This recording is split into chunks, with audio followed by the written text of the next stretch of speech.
So now I'm ready to begin and very grateful to be here now.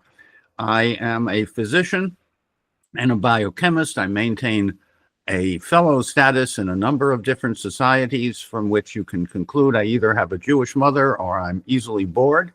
You can reach me through the Health Studies Collegium. I am the founder and chairman of PERC, Integrative Health ELISA Act Biotechnologies, and RMJHRX. That keeps me off the streets and out of trouble. Let's just jump in first with the universal antioxidant that is required in larger amounts today because of the toxins of high-tech living. What we're talking about is nature's ascorbate. This is 100% L-ascorbate, fully reduced and fully buffered. That means it was produced under a nitrogen blanket, so that the oxygen in the air, which damages most ascorbate during production, does not harm nature's ascorbate. This renews and repairs better. It is the universal maternal antioxidant. And by that I mean it sacrifices itself so that all other antioxidants can be regenerated. And there are a number of articles, including some that we have contributed to, along with my colleague, Dr. Susan Brown, and a classic article by Englard and Seifter on the bottom of the slides. From 1986, they were anticipating the need for ascorbic acid in biology. It's remarkable that such a small molecule can have so many beneficial effects when it is present in sufficient amounts. And how do you know today how much ascorbate an individual needs? Well, if they're healthy, half a teaspoon, which is 1.5 grams every 15 minutes, or 6 grams an hour, will be sufficient to have most people who are healthy cleanse within an hour or two. If you're moderately symptomatic, twice as much. This would be 3 grams or 1 teaspoon every 15 minutes. And if you're chronically ill, 6 grams, 2 teaspoons every 15 minutes, which is 24 grams an hour, 48 grams in 2 hours. Most people will be able to determine the amount of ascorbate they need to cleanse.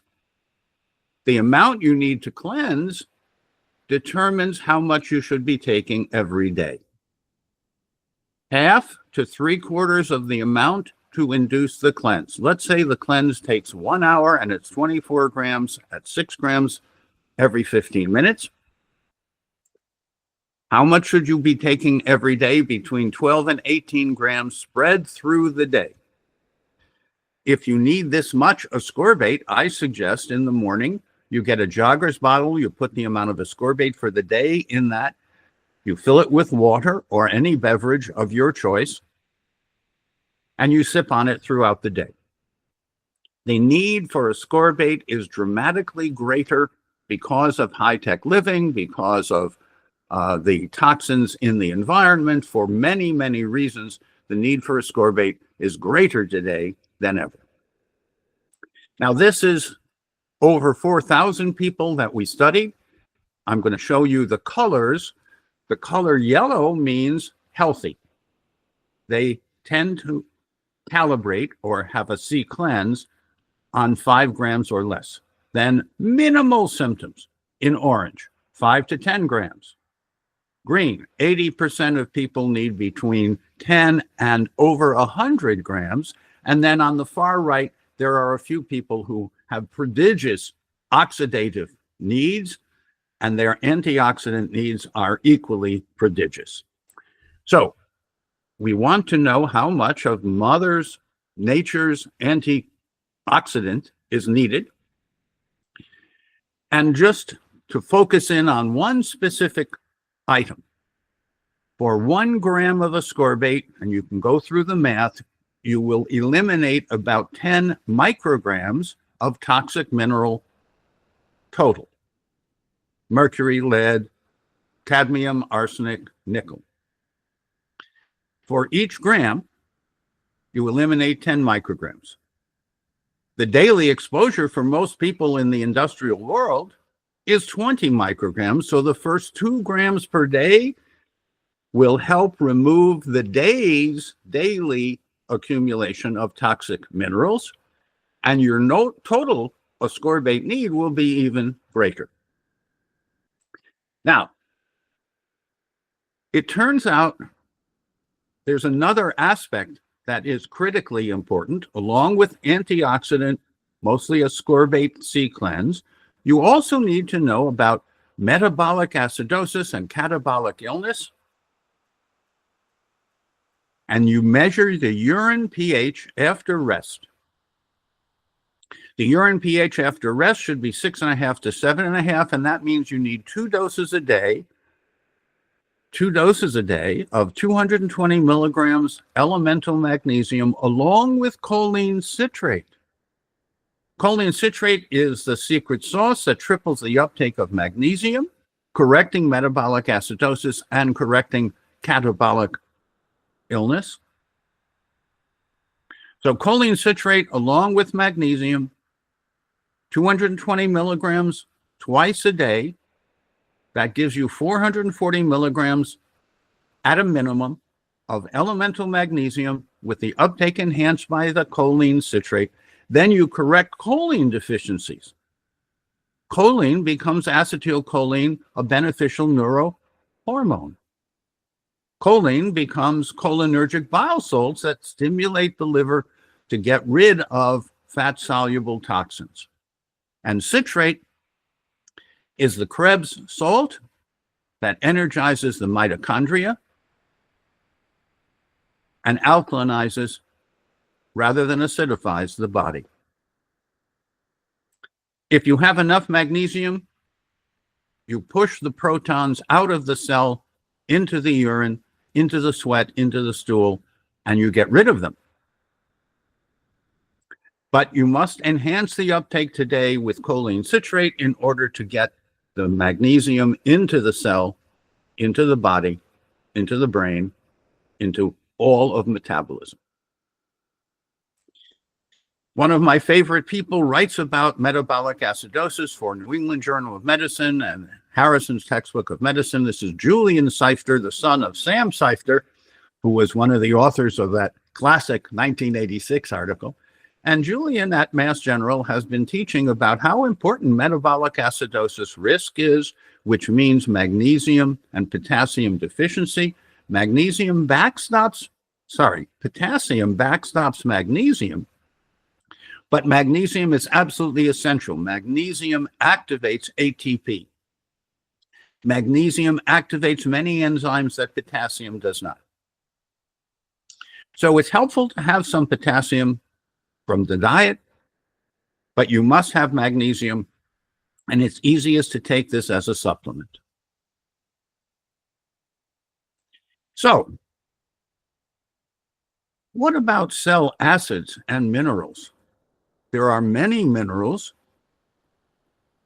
that are essential, both macro and micro.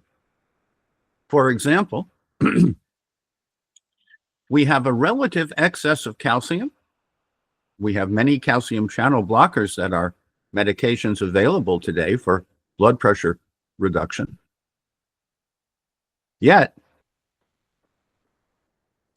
if we want to know about the minerals, we need to know about the provocation, the removal of minerals from the cells and deposit into the urine.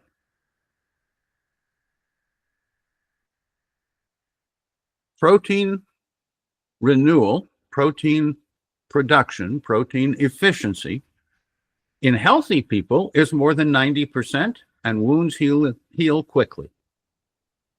People with metabolic acidosis may have a protein efficiency, a protein production of less than 10%. Magnesium is often considered the forgotten electrolyte. One of my mentors, Mildred Seelig, spent a lifetime trying to get people to remember the importance of magnesium to balance out calcium and to do the hundreds of beneficial things that magnesium rather distinctively does.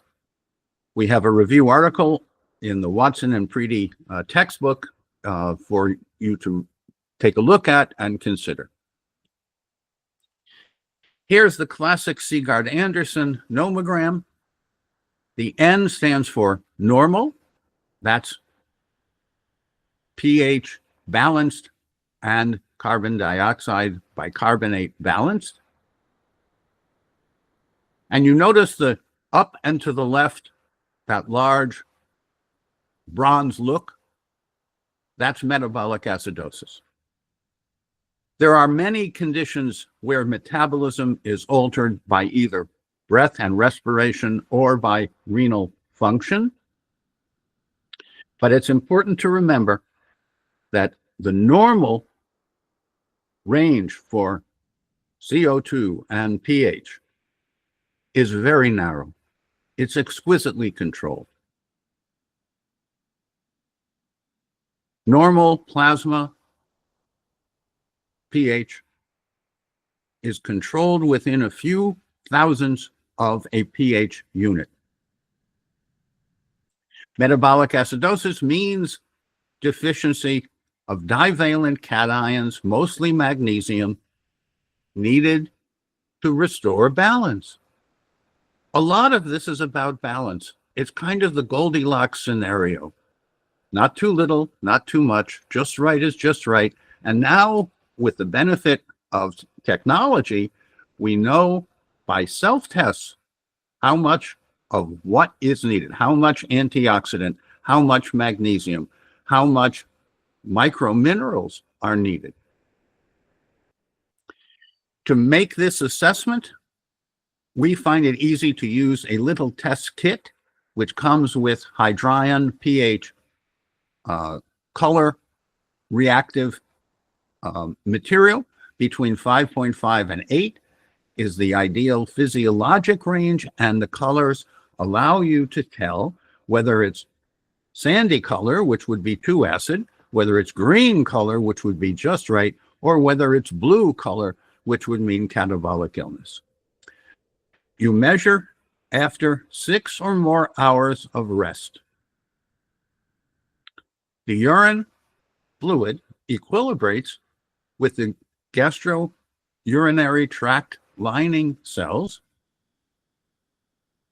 and one time a day after rest, that urine pH predicts how much magnesium and choline citrate you need through the day.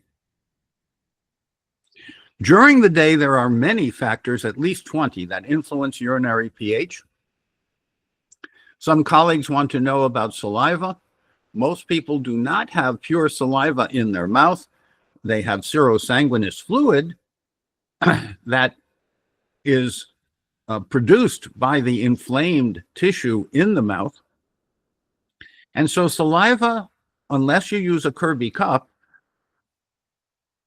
pure saliva cannot be captured except by a Kirby cup, which means putting a little piece of plastic over the parotid gland and slowly collecting pure parotid saliva. That can be used, but it's a bit more cumbersome than just peeing on the strip and looking at the color. So I'm going to reinforce what I've been saying. If you're too acidic, that's wrong. That's harmful.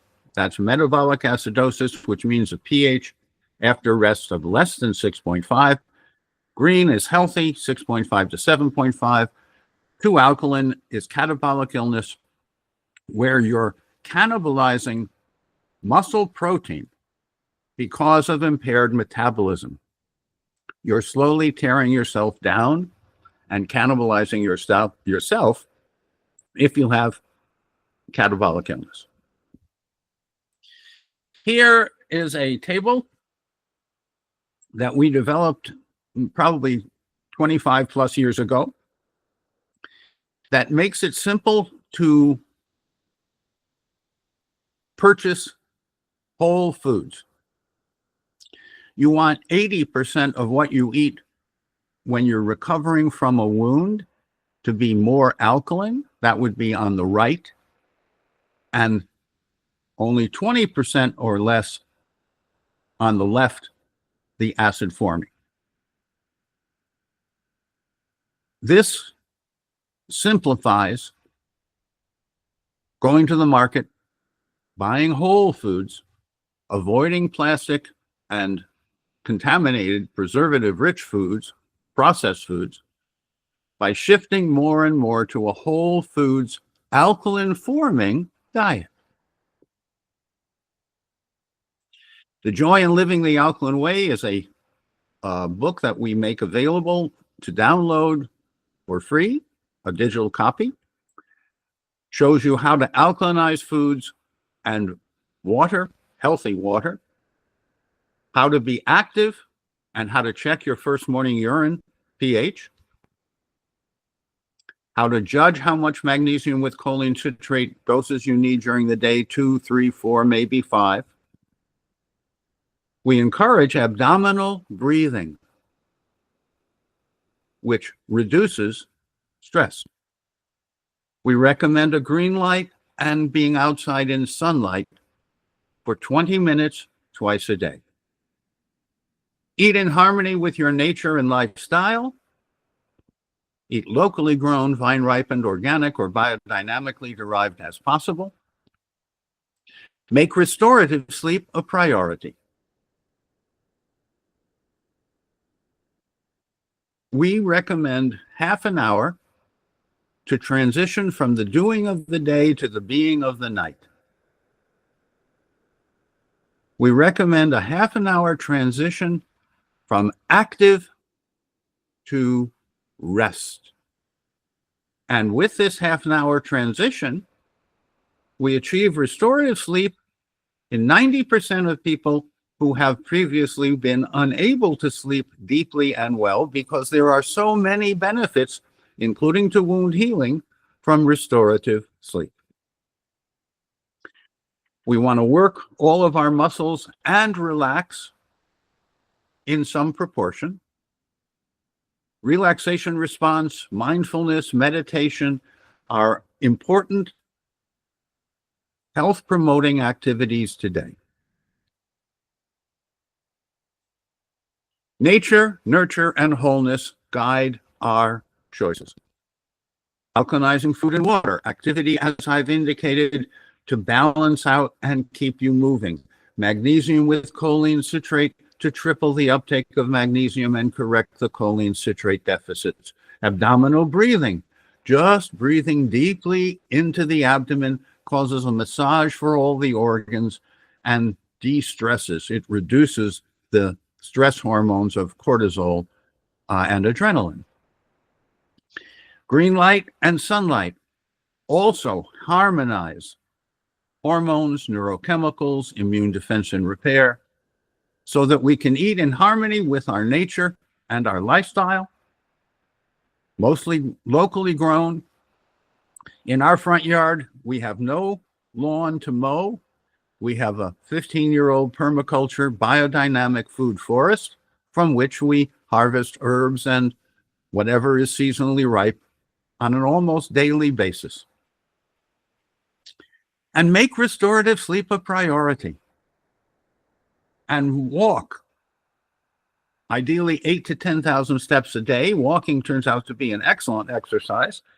And if you amble and ramble as well as walk a distance, you're likely to meet nature, nurture, and wholeness, and be delighted with the wound healing restorative properties as summarized here.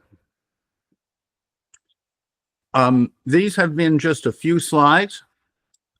I would be happy to take any questions that you may have about how to do a depenicillamine provocation to check for essential minerals and toxic minerals, how to do a C cleanse correctly so that you can calibrate the amount of antioxidant ascorbate needed so that you can on a daily basis remove the toxic minerals, correct for metabolic acidosis, and live in harmony with nature, nurture, and wholeness. Now, okay. Any questions? Because I have a few more minutes, and I'd be delighted to address anything that I can to enhance your understanding of the physiology of wound healing. It is today essential to get good clinical results, to have working with you nature, nurture, and wholeness. Ascorbate based on the C-cleanse, magnesium and choline citrate based on the urine pH. D-penicillamine, I am urging you to become familiar with our protocol on D-penicillamine. This measures all the essential minerals as well as the toxic minerals in a single 24-hour urine. D-penicillamine is the only chelator that goes through the cells and puts into the urine, sweat, and stool the minerals, cellular minerals. And I have been using the D-penicillamine protocol for decades with great success, correcting whatever essential mineral is lacking, often zinc or molybdenum or vanadium or chromium, and getting rid of the toxic metals, especially lead, mercury, nickel, cadmium, and arsenic. So, thank you so much, Dr. Jaffe, your contribution and for contribution book with thank you so much. Thank you.